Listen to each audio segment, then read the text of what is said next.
이 시간 우리에게 주신 하나님의 말씀은 신약 누가복음 13장입니다.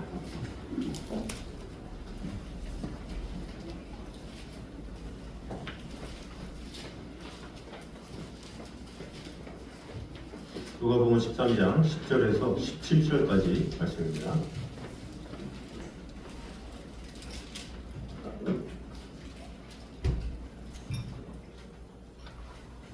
누가복음 13장 10절에서 17절, 우리 신약 117쪽입니다. 예수께서 안식일에 한 회당에서 가르치실 때에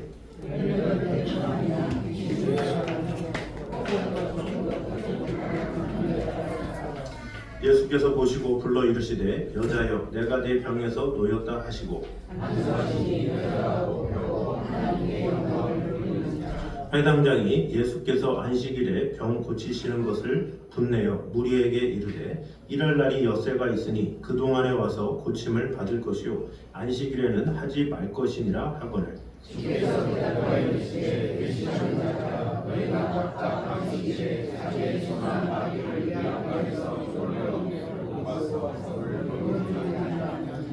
그러면 18해 동안 사탄에게 매임받은 이 아브라함의 딸을 안식일에 이 매임에서 푸는 것이 합당하지 아니하냐?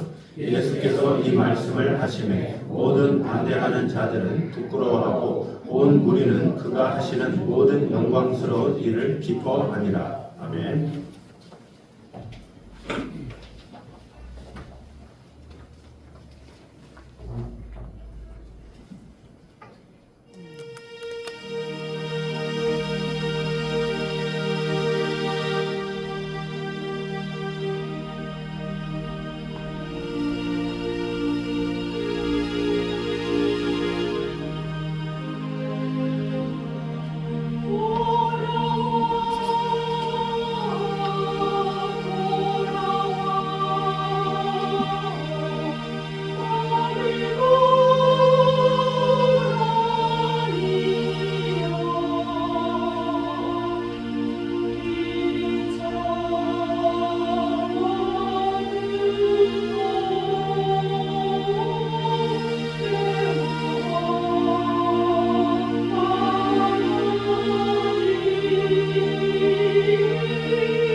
그렇습니다. 하나님께 감사합니다. 오직 주님 품 안에 돌아와 오직 주님만을 예배하며 주님만을 찬양하며 주님만을 바라보는 성도들의 삶이 되게 하여 주시옵소서. 오늘 예배 가운데 함께해 주신 주님의 은혜를 찬양하며 예수님의 이름으로 기도드립니다. 네. 우리 교회 소식 전해드리도록 하겠습니다. 오늘은 삼위일체 주일입니다. 삼위일체를 인정하지 않으면 다 이단이죠. 그래서 그것을 잘 숙지하셔서 우리는 성부, 성자, 성령 삼위가 하나님 되심을 믿는 이 종교임을 꼭 기억하셔서 이단에 속한 것에 이렇게 마음이 동하지 않도록 늘 기도하시면서 또 깨어 있으시기 바랍니다. 그래서 이 삼위일체 주일은 특별히 이렇게 이단에 속한 그런 것들 때문에 교리적인 문제로 그것을 더 강조하기 위해서 생긴 주일이라고 생각하시면 되겠습니다. 다음 세대까지 모든 신방이 잘 마무리될 수 있도록 기도와 협조를 부탁드립니다. 우리 다음 세대들까지 이렇게 신방을 이렇게 하도록 하겠습니다. 그리고 다음 주에는 오후 예배는 야외 예배를 드립니다. 특별히 이렇게 날씨도 덥고 뭐 이런 상황에서 좀 그러시잖아요. 그래서 작년부터 실내에서 했는데 너무 이렇게 좋다고 그래서 실내에서 야외 예배로 실내에서 야외를 바라보는 그런 야외 예배죠. 그래서 특별히 우리 교회의 그 특징은 꽝이 없다라는 거죠. 선물을 다 준다라는 거죠. 제가 이번에 체육대회에 가서 노예 체육대회에 가서 상처 받아서 왔어요. 세상에 그렇게 기다렸는데 샴푸 하나를 안 주는 거야.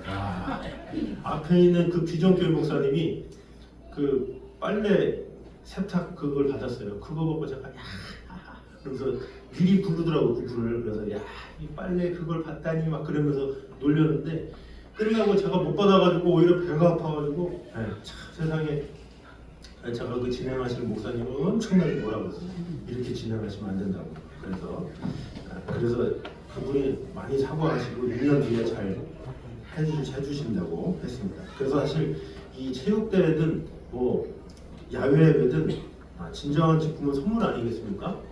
제가 고등학교 때 제일 잘 받은 선물이 싱크대를 받은 적이 있어요. 싱크대. 싱크대 물 나오는 데 말고 그 옆에 서브로 나오는 거. 그거를 들고 집에까지 그거 들고 갔는데 그게 무거운지 가벼운지도 모르고 간 적이 있어요. 그래서 그런 기쁨이 오도록 꼭 참석해 주시고 그래서 목자장님들은 인원 체크를 분명하게 하셔서 오늘 저한테 알려주셔야 됩니다. 그래서 그 식당에 제가 몇 명이라고 알려주고 그 메뉴는 얼큰 샤브로 통일하겠습니다. 혹시 샤브에 알레르기가 있거나 아니면 얼큰한 거에 알레르기가 있거나 그럼 미리 알려주시면 또 논의해 보도록 하겠습니다. 자, 그래서 꼭 같이 다음 주입니다. 다음 주 오후에 못 오신 분들도 연락하셔서 같이 동참할 수 있도록 해주시기 바랍니다. 우리 옆 사람과 인사 한번 하겠습니다. 다음 주 득템하세요. 시작. 자, 특별히 박성환 안수집사님, 한희자 권사님 또 하늘상급에 또 눈이 머셔서 떡을 또 하셨다고 합니다. 이유를 물어보니까 이유도 없대. 주님의 은혜가 너무 감사해서 떡을 했대. 참 진짜 대단하십니다. 보통 뭐 잔치가 나고 큰일 있었는데 아무 그것도 없대요. 그래서 아무 이유 없이 하는 그거야말로 참 하나님께서 기뻐하실 수 있습니다. 감사함으로 귀한 섬김에 감사를 드립니다. 자, 우리 옆 사람과 한번 다시 한번 인사하도록 하겠습니다. 성부, 성자, 성령 삼위일체를 잊지 맙시다. 시작. 아멘. 자, 오늘은 주님이 찾으시는 사람이라는 제목으로 은혜를 나누도록 하겠습니다. 자, 오늘 본문은 예수님과 유대 종교 지도자들 간의 이 세 번째 안식일 논쟁 사건이 기록되어 있습니다. 이 유대인들은 안식일을 가지고 계속 걸고 넘어지죠. 왜냐? 안식일에는 일하지 말라 이런 것에 대해서 혈안이 되어 있는데 예수님은 자꾸 안식일에 무엇인가 하시죠. 왜? 예수님이 안식일의 주인이기 때문에 예수님 마음이에요. 그런데 그걸 가지고 계속 바리새인이나 사람들은 계속 이제 태클을 거는 그런 내용이 나옵니다. 자, 이 본문의 논쟁은 예수님께서 안식일에 18년 동안 귀신 들려 앓고 또 꼬부라져서 펴지 못하는 여인을 고치신 데서 발단이 되었습니다. 그래서 예수님은 회당장이 안식일에 병 고치신 것을 비난하자 이를 계기로 유대인들의 인본주의적 전통에 근거한 그릇된 안식일 관념 그리고 유대 종교 지도자들의 외식을 지적하면서 안식일의 참된 의미를 교훈하고 계십니다. 이러한 예수님의 행위와 말씀은 무리들에게 두 가지 상반된 결과를 가져왔습니다. 예수님을 대적했던 기득권은 부끄러워했고 또 민중은 기뻐했습니다. 결국 본문은 소외된 자를 위해 오신 인자의 모습을 잘 부각시켜 준다라고 할 수가 있습니다. 그래서 우리가 누가복음 하면 억눌린 자, 가난한 자, 아픈 자 이런 자들을 돌보시기에 왔다. 그래서 송아지 복음이다 이렇게 이야기했었죠. 자, 그래서 오늘 이 본문의 말씀을 통해서 우리에게 주시는 은혜를 보도록 하겠습니다. 먼저 같이 한번 읽도록 하겠습니다. 시작. 예배는 하나님의 축복을 경험할 수 있는 가장 확실한 통로이다 하는 것입니다. 자, 예배는 뭐냐? 하나님의 축복을 경험할 수 있는 가장 확실한 통로다라는 거죠. 자, 10절에서 12절까지 보면 등이 꼬부라져서 펴지 못하는 한 여인이 회당에서 가르치시던 주님으로부터 이제 고침을 받은 사건이 기록되어 있습니다. 자, 이처럼 몇 줄 안 되는 짧은 기록 속에서 하나님은 정성껏 예배드리는 자에게 축복을 베푸신다. 이것은 한편으로는 평범하면서도 한편으로는 현대의 그리스도인들이 반드시 기억해야만 할 소중한 교훈을 알려준다고 할 수가 있습니다. 우리 11절 말씀 같이 한번 보도록 하겠습니다. 시작. 18해 동안에 귀신 들려 앓으며 꼬부라져 조금 더 펴지 못하는 한 여자가 있더라. 네. 자, 여기 보니까 꼬부라졌다 이렇게 나오죠. 이것은 헬라어 원문에 보면 척추가 이중으로 굽어짐을 나타내는 의학 용어입니다. 그래서 이 학자들은 척추염에 의한 척추 비틀림 현상이다 이렇게 추정하기도 합니다. 이처럼 척추가 심히 굽어서 외모가 흉측하게 변형된 것은 물론 말할 수 없는 고통과 함께 행동의 불평까지 겪었을 여인이 안식일마다 참석한다? 이것은 쉽지가 않다라는 거죠. 몸이 불편한 상황에서 사실 안식일이면 뭐 일주일에 한 번이죠. 그런데 일주일에 한 번이라도 그렇게 온다는 것이 너무나도 힘든 일이다라는 거죠. 뭐 오늘날 같은 경우는 뭐 장애인들을 위해서 휠체어도 있고 또 여러 가지 기구도 있고 뭐 건물도 배려가 돼 있고 하지만 당시에는 뭐 휠체어나 그런 게 있겠습니까? 혼자서 그것을 감당하면서 와야 돼요. 그런데 그 감당하면서 와야 되는데 그 무엇보다 힘든 이유가 뭐냐? 더 큰 힘듦이 뭐냐? 요즘에는 시대가 변해서 뭐 장애인들을 잘 돌봅시다, 뭐 몸이 연약한 자들을 사랑합시다 이런 캠페인들도 많고 하다 보니까 좀 이렇게 휠체어 끌고 나온다거나 뭐 어떤 이런 장애가 있다 했더라도 도움을 많이 받고 또 사람들의 눈총이 별로 따갑지 않죠. 그러나 이 당시는 누가 병이 들었다 그러면 숨는 문화예요. 숨는 문화. 왜냐? 그 병은 우리가 전에도 얘기했지만 뭔가 저주를 받아서 이 사람이 병을 얻었다 이런 개념이 있기 때문에 저 사람은 무슨 죄를 져가지고 저렇게 눈이 멀었지? 저 사람은 무슨 죄를 저질러서 저렇게 아프지? 이런 것 때문에 그 사람들은 어떤 그 당시 때 어떤 병이 옮았다 그러면 그거 자체가 엄청난 죄악이기 때문에 따로 뭐 문득병자들은 따로 섬에서 살기도 하고 숨어서 살기도 하고 도피해서 살기도 하고 했다라는 거죠. 그러면 이 동이 구부러진 여인도 마찬가지죠. 내가 무슨 죄 때문에 내가 이런 아픔이 있지? 이런 생각을 하게 되겠죠. 더군다나 사람들의 눈총이 있는 거예요. 왜 저 여인은 굳이 왜 나와가지고 왜 저러지? 혹시 없는 거 아니야? 이런 생각으로 할 수가 있다라는 거죠. 그런 상황임에도 불구하고 나왔다. 그것은 그만큼 예배를 사모했다 이렇게 볼 수가 있습니다. 이 여인의 예배의 열심을 비교해 볼 때 우리는 어떠하냐라는 거죠.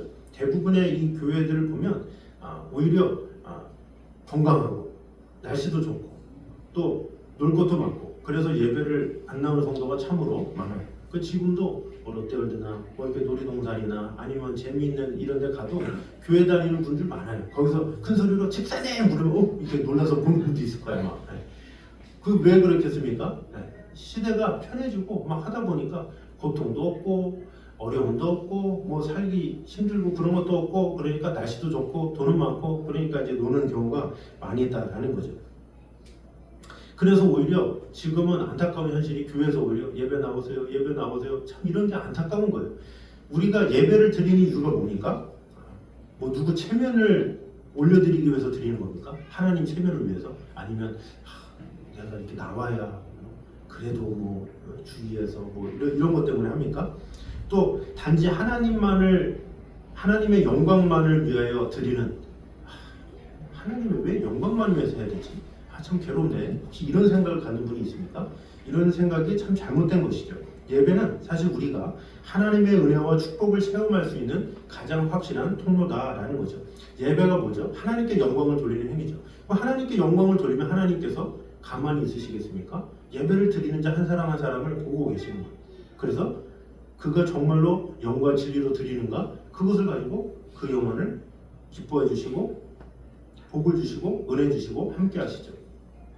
진정한 지혜로운 성도는 일상이 바쁘다고 예배를 핑계대지 않아요.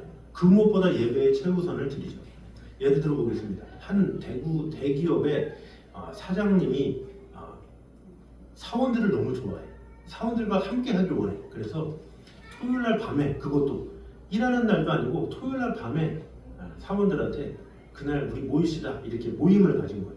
근데 그날 모이면 뭐 특별히 하는 것도 없어. 그 사장이 직원들 좋아한다 놓고선 어떻게 하다 보니까 직원들이 그 사장을 위해서 뭐 재밌게 모두 앞에서 뭐 꽁트 같은 것도 보여주기도 하고 뭐 같이 노래도 하기도 하고 뭐 그런 나눔이에요. 뭐 회사 일하고는 전혀 상관이 없어. 그런데 대기업이에요. 그리고 강요도 아니야. 근데 참석 안 하겠습니까? 거기에 사원이면 아이 무슨 말이야 지금 일하기 바쁜데 뭐 놀기 바쁜데 생각하겠습니까? 그 대기업의 직원이면 어느 누구라도 달려가겠죠. 일하는 근무보다 더 열심히 할 거예요. 왜? 그 대기업 사장이 뭘 좋아한다더라 그걸 알면 그 토요일날 밤이든 아무리 좋은 날이든 찾아가서 가가지고 딸랑딸랑 하든 뭐를 하든 눈 도장을 찍겠죠. 왜? 대기업 사장한테 잘 보여야 승진이 되고 뭔가 잘 나갈 수 있기 때문에 그런다라는 거죠. 근데 세상에서도 당연한 거예요.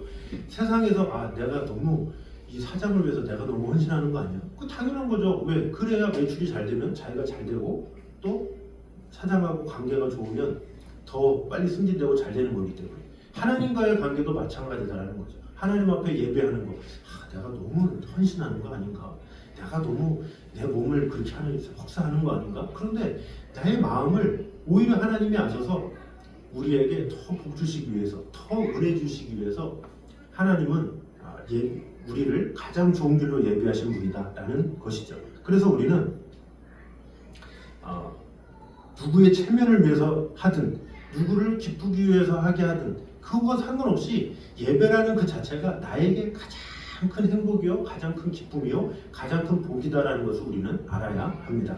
자, 그래서 이 본절의 말씀을 통해서 예배야말로 그 무엇보다 이 소중한 축복의 통로임을 다시 한번 깨달아야 하겠습니다. 그래서 어떠한 경우에도 예배를 소중히 여기고 예배를 최우선으로 여기고 예배를 가장 귀하게 여길 때 하나님께서 그 예배를 귀하게 여기는 자를 가장 복 주시고 은혜 주신다는 것을 꼭 기억하며 하나님께 예배 드리는 일에 마음을 다하는 저희들 되시기를 주님의 이름으로 축원합니다. 자, 두 번째입니다. 같이 한번 읽겠습니다. 시작. 주님은 고통 중에 있는 자를 더 눈여겨 보신다라는 것입니다. 자, 12절을 보도록 하겠습니다. 시작. 예수께서 보시고 아멘. 자, 예수께서 보시고 불러 이르시되 이렇게 이야기를 하고 있죠. 등이 구부러져서 불구에던 몸이 된 여인을 부르셨다, 이것을 볼 수가 있죠. 자, 이 구절은 참 단순하죠. 그런데 단순하지만 이 단순한 구절에는 엄청난 귀중한 교훈이 있습니다. 사실 동서양을 막론하고 사람들은 다 외모를 중요하게 여깁니다. 그 외모를 보고 판단하고 외모를 가지고 사람들을 높이기도 하고 낮추기도 합니다. 그래서 어떤 외모를 가졌느냐 그것에 따라서 사람의 가치가 달라지는 경우가 많죠. 그래서 첫인상이 중요하다 이런 말을 많이 하고 그런 외모를 위해서 많이 가꾸고 노력을 하는 것을 볼 수가 있죠. 그래서 우리 사회만 봐도 이왕이면 잘 차리는 사람에게 인기를 주고 뭐 호텔이나 레스토랑 가도 좋은 고급 승용차가 온다. 그럼 그때부터 태도가 달라지죠. 그런 것이 뭐냐? 이 사람의 보통 심리다라는 거죠. 근데 초대교회 안에도 이런 모습이 있었어요. 자, 야고보서 2장 말씀 보도록 하겠습니다. 시작. 만일 너희 회당에 금가락지를 끼고 아름다운 옷을 입은 사람이 들어오고 또 남루한 옷을 입은 가난한 사람이 들어올 때에 아름다운 옷을 입은 자를 눈여겨보고 말하되 여기 좋은 자리에 앉으소서 하고 또 가난한 자에게 말하되 너는 거기 서 있든지 내 발등상 아래에 앉으라 하면 너희끼리 서로 차별하며 악한 생각으로 판단하는 자가 되는 것이 아니냐. 자, 이 당시에도 그런 일이 있었다라는 거죠. 회당에서 금가락지를 끼고 아름다운 옷을 입은 사람들이 들어오고 또 반대로 남루한 옷을 입은 가난한 사람들이 들어올 때에 너희가 아름다운 옷을 입은 자를 눈여겨보고 말하되, 눈여겨보고 말한다는 거죠. 좋은 자리에 앉으소서. 또 가난한 자에게는 내 발등상 아래 앉으라 이렇게 말한다는 거죠. 너희끼리 서로 차별하며 악한 생각으로 판단하는 자가 되는 것이 아니냐 이렇게 말을 하고 있죠. 자, 그런데 오늘 본문에는 안식일에 대해서 회당에 많은 사람들이 모이죠. 여기서 이 회당을 우리가 잘 이해할 필요가 있습니다. 자, 회당은 유대인들이 성전 외에 율법을 배우고 공동체 예배를 드리는 장소입니다. 그래서 바벨론 포로 이후에 성전 중심의 신앙이 약화되어서 지역 공동체 중심의 신앙생활로 회당이 생긴 거죠. 그래서 신약 시대에도 성전과는 별도로 각 마을마다 회당이 존재했습니다. 특별히 안식일마다 말씀을 듣고 토론하는 장소였습니다. 자, 그런데 회당에는 누가 모였냐? 대부분은 유대인 남성들이 그곳에 모였습니다. 성인 남자 10명이면 회당을 세울 수가 있었습니다. 그래서 어떤 마을이든 근처에 사람은 남성이 10명 이상 되는 것 같은데 회당이 없다? 그러면 회당을 세울 수가 있는 거죠. 자, 그런데 여성과 아이들도 참석을 했지만 남성과는 분리된 자리에서 예배를 드렸습니다. 주로 분리된 공간에서 드리기도 했고 아니면 이렇게 반으로 갈라가지고 이렇게 차이를 뒀어요. 그래서 상석, 말석 이런 식으로 예를 들어서 요 바닥이다 그러면 요걸 좀 높여가지고 상석 이렇게 해가지고 여기는 누가 이게 참여하느냐? 종교적 열심 있는 자들 있잖아요. 뭐 바리새인이나 뭐 서기관이나 이런 사람들이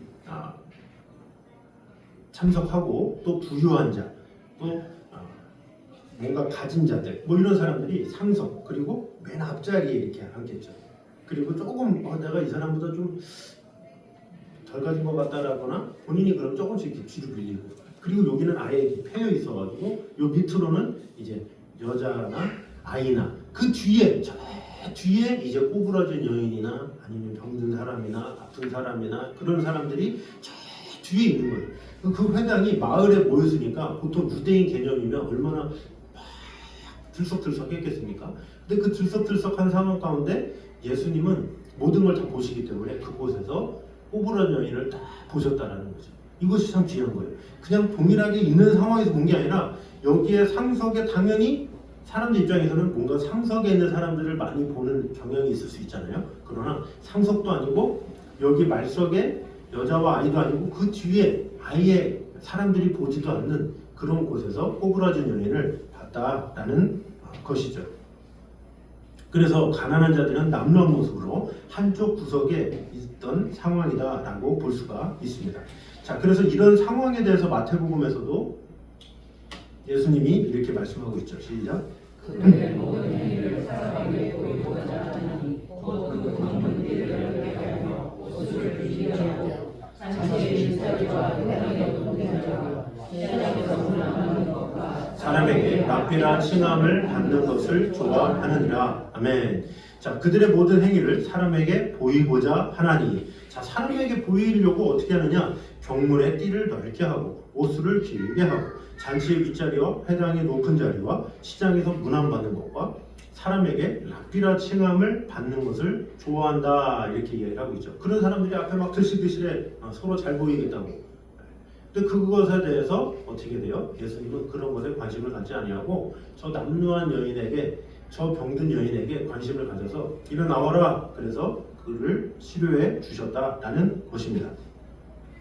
18년간 긴 세월 동안 육체적 고통과 사회적 멸시를 무릅쓰고 살았던 이 여인, 그럼에도 불구하고 말씀을 듣고 하나님께 영광을 돌리기 위해서 회당을 찾아서 한쪽 구석에 앉아있던 여인을 주목하셨죠. 그 예수님은 항상 마음이 간절한 자를 지켜보시고 그를 찾아오시는 거예요. 누가복음 19장에 보면 삭개오도 그렇죠.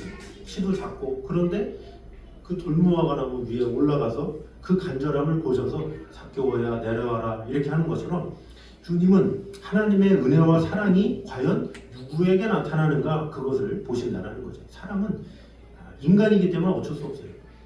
당장 보이는 화려함에 속아 넘어가요, 금방. 그러나 하나님은 그렇지 않다는 거죠. 우리의 중심이 어디 있는가, 그것을 보시고 우리가 비록 숨은 곳에 있다 할지라도, 먼 곳일지라도 그것을 다 찾아내셔서 은혜를 주시는 분이시다라는 것입니다. 그래서 우리도 이 세상을 살아가면서 언제나 부자와 권력자보다는 소외되고 그늘진 곳에 있는 사람들을 더 눈여겨보고 가까이 할 필요가 있다라는 것입니다. 그것이 바로 하나님의 마음이며 손길이기 때문이죠. 아울러 고통과 문제가 있을수록 우리는 어떻게 됩니까? 더욱더 주님께 가까이 하도록 마음을 다해야 되겠죠. 그러므로 우리는 하나님은 고통 가운데 있는 자일수록 더욱 눈여겨보시고 은혜 베풀기를 주저 않으시는 분이시다라는 것을 꼭 기억하므로 하나님 앞에 늘 부족하고 연약하지만 내가 주님 앞에 나온다는 그 자체를 하나님께서는 귀하게 여기신다라는 사실을 꼭 기억하므로 내 모습 그대로 온전히 주님 앞에 내어놓는 저와 여러분 되시기를 주님의 이름으로 축원합니다. 마지막 세 번째입니다. 자, 시작. 이 땅에서 자, 14절을 보면 이제 안식일에 병 고치는 것을 분낸 회당장이 나오죠. 14절 보도록 하겠습니다. 시작. 회당장이 예수께서 안식일에 병 고치시는 것을 분내어 우리에게 이르되 일할 날이 엿새가 있으니 그 원에 와서 고치시면 할 것이요 안식일에는 하지 말 것이라. 자, 회당장이 화를 냈죠. 안식일에 병 고치는 것을 분내어 우리에게 이르시되 이럴 날이 엿새가 있으니. 자, 이 회당장도 참 정황이 없어요. 예배 중에 그잖아요. 무리에게 이랬대요. 무리에게. 예수님한테도 얘기한 것도 아니고 무리들이 있는 데서 예수님을 망신을 주려고 그렇게 한 거죠. 일할 날이 엿새가 있으니 그동안에 와서 고침을 받을 것이요 안식일에는 하지 말라 이렇게 말을 하고 있죠. 이 회당장이 분을 낸 것은 안식일의 규례를 어겼다고 생각했기 때문이죠. 그런데 이런 회당장의 그런 분냄은 가증하기 짝이 없는 처사였다라는 거죠. 왜냐? 당시 유대인들은 안식일에는 어떻게 돼요? 짐승들에게도 물을 먹이고 많은 수고를 하였기 때문이었다라는 거죠. 안식일날 사람들이 대부분 노동을 해서는 안 되는데 가축에게 물을 먹이기 위해서라면 가축의 등에 짐을 부리지 않는 조건으로 이 몸을 풀어가지고 물을 먹일 수 있도록 이렇게 하기도 했고, 또 물을 기르다가 바가지를 들고 가축에게 먹여서는 안 되지만 이제 구유에 부어서 먹도록은 했어요. 그러니까 그런 노력들이 어떻게 보면 많은 노력인 거예요. 그러니까 사람에 비해서 가축에게 마음을 더한 것은 사실인 것이죠. 그것을 가지고 예수님께서 책망하신 것이다라고 나중에 책망한 것이라고 볼 수가 있습니다. 자, 그래서 예수님이 이렇게 책망하시죠. 15절 시작. 주께서 대답하여 이르시되 의심하는 자들아 너희가 각각 안식일에 자기의 분한 외양간에서 풀어내어 이끌고 가서 물을 먹이지 아니하느냐. 자, 자기의 선한 아기를 외양간에서 풀어내어 이끌고 가서 물을 안 먹이느냐. 너네들 이런 노력도 하면서 왜 지금 안식일에 내가 하는 거 가지고 뭐라고 그러냐, 이렇게 말씀하고 있는 것이죠. 하나님의 형상인 우리 인간이 오히려 인간보다 대우받지 못하는 그런 처사를 얘기하고 있다라는 거죠. 그렇다면 오늘날에는 어떻습니까? 유감스럽게도 현상은 다르지만 본질적으로 동일한 일들이 우리 주위에서도 심심치 않게 일어나는 것을 볼 수가 있습니다. 사실 사람들 가운데 자신의 애완동물은 끔찍히 사랑하면서 이웃은 전혀 관심이 없는 경우가 너무나도 많이 있죠. 실제로 이 세계적으로 볼 때 짐승을 사람보다 더 귀하게 여기는 문화는 참으로 많이 있어요. 실례로 일본은 어떠냐? 이 반려동물을 가족 이상으로 여긴다고 합니다. 그래서 정서적 애착이 강하기 때문에 전용 카페, 유치원, 장례식장, 절 이런 데가 다 있어요. 우리나라는 뭐 장례식장 해봤자 한두 군데지만 거의 일본은 거의 모든 지역마다 있을 정도로 그렇게 잘 돼 있다는 거죠. 또 일본 내 이 고령화와 1인 가구 증가로 인해서 가족이 대체 역할을 하는 거예요. 가족으로 같이 이렇게 쳐주기도 한다라는 거죠. 일본이 바로 그런 상황이다라고 볼 수가 있습니다. 그래서 어떤 사람은 사람보다 동물을 더 귀하게 여겨요. 이 사람은 난 싫어. 그런데 동물은 좋아. 이런 게 일본 사람들의 기본적인 개념 안에 있다라는 거죠. 독일은 어떠냐? 이 동물복지 최우선 국가 중에 하나다라는 거죠. 그래서 반려동물을 학대한다 그러면 최대 3년의 징역을 받습니다. 또 자신이 키우는 동물은 안락사도 하면 안 돼요. 그리고 애완동물의 입양 전에 입양 교육과 인터뷰를 받아야 돼요. 우리가 사람을 입양하기 전에 하잖아요. 근데 지금 독일은 동물을 입양할 때도 인터뷰하고 그런 자격과 조건이 돼야 할 수 있다라는 거죠. 미국은 어떠냐? 심리 상담, 명상, 요가, 웰빙 서비스 이게 반려동물에게 있는 거예요. 그 개들이 요가도 하고 그렇죠? 명상도 하고 심리 상담도 받고 이렇게 하는 거예요. 또 일부 주에서는 반려동물에게 유산을 남길 수 있도록 이렇게 하는 거예요. 그래서 어떤 부자가 자식이 10명 있는데 알고 보니까 자기 개한테 남겼다 뭐 이런 얘기도 있고 이거 얼마나 황당해요. 또 노숙자 보호소 중에 일부는 반려동물을 동반할 수 없대요. 그래서 반려동물을 동반할 수 없기 때문에 어떻게 하느냐? 그 사람이 보호소 대신에 그냥 거리에서 산대요. 왜? 동물이 너무 좋아서. 그러니까 참 특이한 케이스죠. 이렇게. 그러니까 인도가 참 심하죠. 인도는 종교적인 이유로 짐승을 숭배합니다. 이제 그게 소죠. 그래서 소가 사람보다 먼저 대접을 받고 소를 해치는 것은 중범죄예요. 이 사람은 죽여도 그냥 뭐 그러려니 하는데 오히려 소를 죽이면 중범죄에 이 중범죄가 돼서 잡혀가죠. 또 심지어 병들어 굶주린 사람이 있어도 옆에 소가 배고파 보인다 그러면 소를 먼저 살려요. 사람은 죽어도 그냥 어쩔 수 없어. 근데 소는 죽으면 안 돼. 왜냐? 그들의 신적인 그런 것이기 때문에 아마 신적인 요소 때문에 그렇죠. 뭐 인도는 좀 특이한 케이스겠지만 아까 말한 미국이나 독일이나 일본이나 사실 가까운 나라잖아요. 그런 나라조차도 인간보다 짐승이 더 귀하게 여겨지는 그런 사회다라고 볼 수가 있습니다. 사실 이런 거 보면 이해는 가죠. 왜냐? 이 사람은 나를 배신하지만 짐승은 나를 배신 안 하잖아요. 그래서 사실 어떤 동물들을 키우는 것을 좋아하는 분들이 많아요. 또 공동체의 부재 때문에 그렇죠. 외로운 분들한테는 사실 그런 애완견이 필요하긴 해요. 왜? 외로운데 얼마나 좋아요. 옆에서 항상 같이 있고 항상 자신을 떠나지 않고 늘 있다는 것이 참 귀한 것이죠. 가족의 대체 역할로서 하기 때문에 귀한 것이죠. 도덕적으로 또 왜곡되는 현상이 있습니다. 또 생명 존중이라는 명분 아래에 질서의 전도가 일어난 거죠.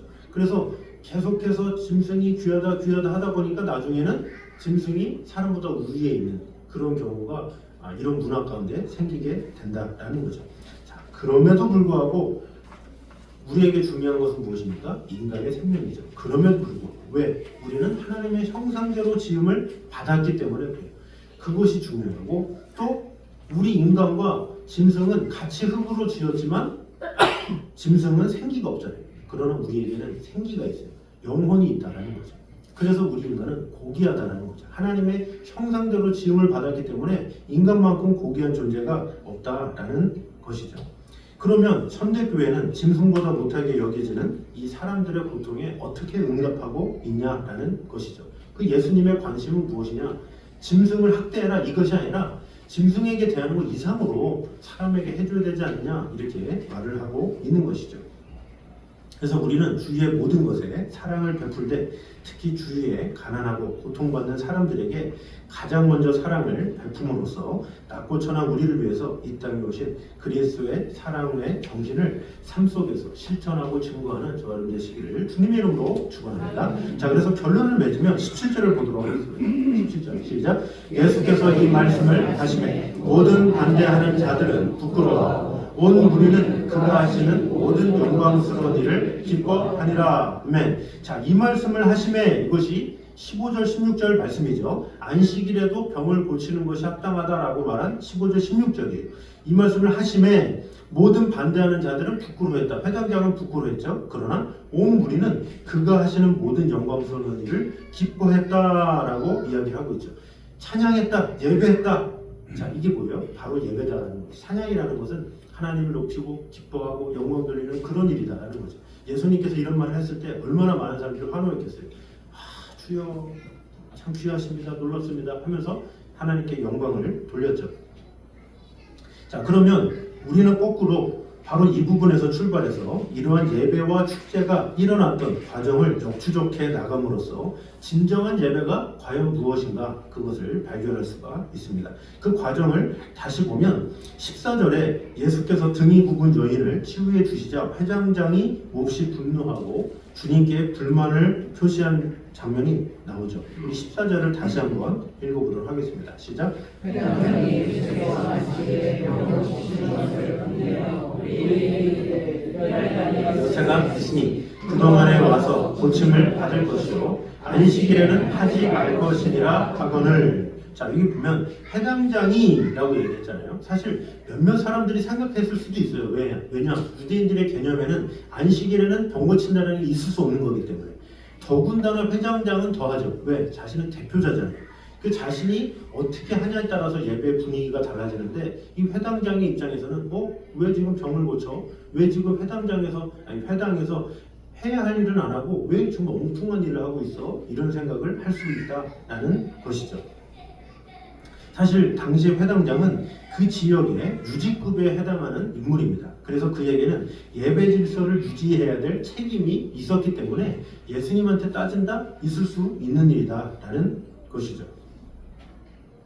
그럼 그에게 말씀을 가르치시다 말고 갑자기 이 환자를 불러서 치료하신다? 이것은 예배의 질서를 어지럽히는 무질서한 행동이 아닌가? 이런 생각을 할 수도 있다라는 거죠. 게다가 당시 장로들의 유전에 의하면 안식일의 병자를 고치는 행위는 안식일의 계명을 범하는 행위이기 때문에 그렇죠. 그러니까 회당장 입장에서는 분명히 율법을 어기는 거기 때문에 그것을 말리는 것은 당연하다라는 것이죠. 따라서 이러한 제도적 틀에 고정되어 있는 회당장의 눈에 예배 도중에 그것도 안식일에 환자와 대화하고 치료하신다. 또 치유의 이적을 체험하고 하나님께 영광을 돌리는 여인의 모습을 본다. 그것은 그 회당장의 생각에는 있을 수 없는 일이다라는 것이죠. 자, 그러면 우리가 생각해 봐야 된다라는 거죠. 과연 누가 진정한 예배를 드리고 있느냐라는 것이죠. 장로들의 유전에 따라서 고통에 시달리는 여인을 보고서도 그냥 지나치고 단지 정해진 틀과 형식에 따라서 기계적인 낭독과 찬양을 하고 돌아가는 회중들이 그게 예배입니까? 아니면 주님처럼 예배 도중에라도 환자를 치료함으로써 사탄에 매였던 영혼을 자유케 하고 그럼으로써 마음 중심에서 하나님에 대한 찬송이 터져나오게 하는 것입니까? 이 두 가지는 분명한 차이가 있다라는 것이죠. 어떤 형식과 그것을 지키느라고 하나님을 찬양하는 데는 그 목적이 놓쳐진. 그러니까 실제로 오늘날의 많은 교회들이 형식을 너무 중요하게 여기는 경우가 상당히 많잖아요. 제가 많이 얘기하잖아요. 그 형식을 많이 하다 보니까 찬송한 다음에 기도해야 되고 기도한 다음에 뭐 말씀해야 되고 말씀한 다음에 봉독해야 되고 뭐 이런 격식 때문에 나중에는 기뻐함과 자유함이 다 사라지는 경우가 있어요. 그래서 그것이 계속 하다 보면 제가 성공의 예를 들었잖아요. 그리고 가톨릭도 그렇게 지금 변했다고 그랬잖아요. 그런 것이 예식을 너무나도 중요하게 여기다 보니까 예식을 하는 데만 중심이 가 있는 거예요. 그래서 예식을 다 드렸으면 1시간 동안 이걸 잘했어. 찬송하고 기도하고 봉독하고 다 같이 일어나서 뭐하고 이걸 다 하면 다 했다 이런 포만감. 그것을 가지고 예배를 드렸다라고 생각하는 경우가 상당히 많이 있다는 거죠. 오늘날의 예배도 마찬가지예요. 지금 우리가 예배를 시작하지만 앞에서 찬양하고 쭉 해서 축도까지 해서 축도까지 했구나. 형식적인 것을 다 함으로 예배를 다 했다 이런 포만감. 혹시나 이런 것을 가지고 내가 예배를 드렸냐 생각하는 경우가 있지 않냐라는 거죠. 그러나 예수님의 방법은 뭐예요? 이 틀이 깨진다 할지라도 병이 고쳐지고 진정으로 하나님께 영광이 돌려지고 찬양이 올려지면 그것이야말로 참된 예배다라는 것이죠. 그것이 하나님께서 기뻐하시는, 하나님께서 원하시는 예배다라는 것입니다.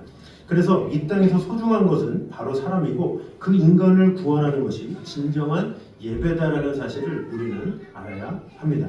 그래서 진정한 예배, 하나님께서 기뻐하시는 산 제사란 제도적 틀에 고정된 어떠한 형식이 아니라 주님 안에서 참된 자유와 해방, 구원의 기쁨을 망식하고 그로 인해서 하나님께 영광을 돌리는 그것이 살아있는 진정한 예배다라는 것입니다. 그래서 우리가 예배를 드릴 때 항상 틀이 중요하고 형식이 중요하고 물론 중요하겠죠. 필요하겠죠. 그러나 그것이 전부가 아니다라는 거죠. 그것을 다 했다고 예배가 아니라 내가 정말로 주님을 만나는가, 체험했는가, 경험했는가, 그것이 진정한 예배다라는 거죠. 실례로 제가 군대에서 찬양할 때가 있었어요. 제가 앞에서 이제 기타 인도를 하고 설교를 하고 이제 군종이다 보니까 어떻게 하다 보니까 그렇게 됐어요. 제가 군종의 5중대, 6중대, 7중대, 8중대 있는데 중대마다 군종이 있는데 어떻게 하다가 제가 이제 기타를 치고 어떻게 하다가 그날도 설교했는데 기타를 치고 찬양하다 보니까 너무 뜨겁고 좋은 거예요. 이게 끝나면 안 될 것 같아. 그래서 그 1시간 중에 한 20분을 찬양을 하고 그 다음에 말씀을 해야 되는데 찬양하느라고 시간을 놓친 거야. 그러다가 아예 놓쳐서 오늘은 찬양만 합시다. 그러면서 찬양하고 막 영광 돌린 적이 있어요. 그때 말씀을 못 전했다고 제가 다른 군종들한테 무슨 말을 들었겠습니까? 뭐 했겠습니까? 저도 그 당시 때가 참 행복했고 참 귀했구나, 참 놀라웠구나. 또 병사들도 되게 좋아하고 또 은혜 충만하게 이렇게 마친 경험이 있어요. 그 당시 때 예배 틀에 어긋났다고 해서 누가 뭐라 그러겠습니까? 하나님께서 함께 하시고 하나님께서 기뻐하시면 그것이 참된 예배다라는 것이죠. 그래서 우리 또한 마찬가지. 내가 예배에 오늘 내가 다 참석했어. 오후 예배, 어떤 예배, 했냐 안 했냐, 이거 하나 순서 하나하나 내가 했냐 안 했냐 이런 것에 연연하는 것이 아니라 내가 주님을 만났느냐, 그렇지 못했느냐 이렇게 판단해야 된다는 거죠. 단 한 순서라도 내가 하나님과 만나고 하나님과 대면하고 하나님과의 깊은 관계 가운데 있었으면 그것을 하나님은 기뻐하시고 그를 통해서 역사를 베풀어 주신다는 사실을 우리는 알아야 합니다. 하나님을 만나기 위해서 형식을 만들었는데 많은 사람들이 형식에 치우치다 보니까 하나님을 못 만나. 이런 상황이 됐어요. 전세가 역전됐어요. 하나님을 만나려고 형식을 만들었더니 세상에 형식 때문에 하나님을 못 만나니 얼마나 마음이 아파요. 초대교회 때는 형식이 없었잖아요. 자, 모였어요? 자, 주님 찬양합시다. 때가 됐네요. 우리 좀 배가 고픈데 떡 먹을까요? 나눈 다음에 말씀 나누시다. 이런 식으로 형식이 그런 게 없었어요. 근데 시대가 지나면서 형식이 생기면 어떻게 돼요? 형식에 맞게 그만큼 절차가 생기고 형식을 집행할 성식자도 필요하고 모두 필요하고 막 구색을 갖추다 보니까 하나님은 어디 가고 형식만 가득한, 그래서 교단만 갈라지고 교회만 쪼개지고, 이거 얼마나 마음이 아픈 일입니까? 그래서 하나님의 관심은 어떤 형식보다 어떠한 칠회보다 거칠회보다 하나님을 만나고 있는가, 하나님을 경험하고 있는가, 하나님을 예배하고 있는가, 그것에 관심이 있다라는 거죠. 하나님의 관심은 우리가 정말로 이 순서대로 잘 지키냐 이것을 보는 것이 아니라 정말로 정과 진리로 드리는가, 그런 예배자를 지키시고 돌보신다라는 사실을 꼭 기억함으로 내가 주님 앞에 참된 예배자가 되기 원합니다. 어떤 형식에 치우친 것이 아니라 형식 위에 더 뛰어넘는 하나님의 영광을 내가 맛보기 원합니다. 이런 고백으로 늘 주님 앞에 진실함으로 나아가는 저를 되시기를 주님의 이름으로 축원합니다. 자, 결론을 세 가지를 같이 한번 읽겠습니다. 1번 시작. 어떤 경우에도 예배를 귀중히 여기며 몸과 마음과 정성을 다하여 하나님께 예배드리는 일에 힘쓰는 자가 되자. 두 번째 시작. 소외되고 그늘진 곳에 있는 사람들을 더 눈여겨보며 가까이 하는 자가 되자. 세 번째, 가난한 자에게 복음을 증거하고 갇힌 자와 눌린 자에게 빛과 자유를 선포하는 자가 되자. 아멘. 자, 이것을 기억함으로 참된 예배자로서 주님께 영혼 돌리는 저를 되시기를 주님의 이름으로 축원합니다. 자, 우리 시간에 주를 위한 이곳에 우리 가사 생각하면서 우리 다 같이 일어나셔서 우리 고백하며 찬양하도록 하겠습니다.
그 어떤 경우에도 예배를 가장 소중히 여기며 몸과 마음과 정성을 다해서 예배에 마음을 다하는 그런 성도가 되게 하여 주시옵소서. 기도했으면 좋겠습니다. 또한 소외되고 그늘진 곳에 있는 사람들을 더욱더 눈여겨보며 가까이 할 수 있는 그런 자가 되게 하여 주시옵소서. 기도했으면 좋겠습니다. 마지막으로 가난한 자에게 복음을 증거하고 갇힌 자와 눌린 자를 온전히 돌보며 하나님께서 기뻐하시는 진정한 예배가 무엇인지를 분명히 알고 어떤 형식보다 하나님을 만나고 하나님을 예배하는 것이 진정한 예배임을 오늘 보게 되어서 주님 참 예배자로서 주님 맡기고 합니다. 그것이 아닌 한 목소리로 같이 기도하도록 하겠습니다. 하나님 감사합니다. 불행한 하나님 하시는 은혜를 찬양합니다. 주의 이곳에 서서 주님의 눈을 미안해 주님 맡기고 합니다.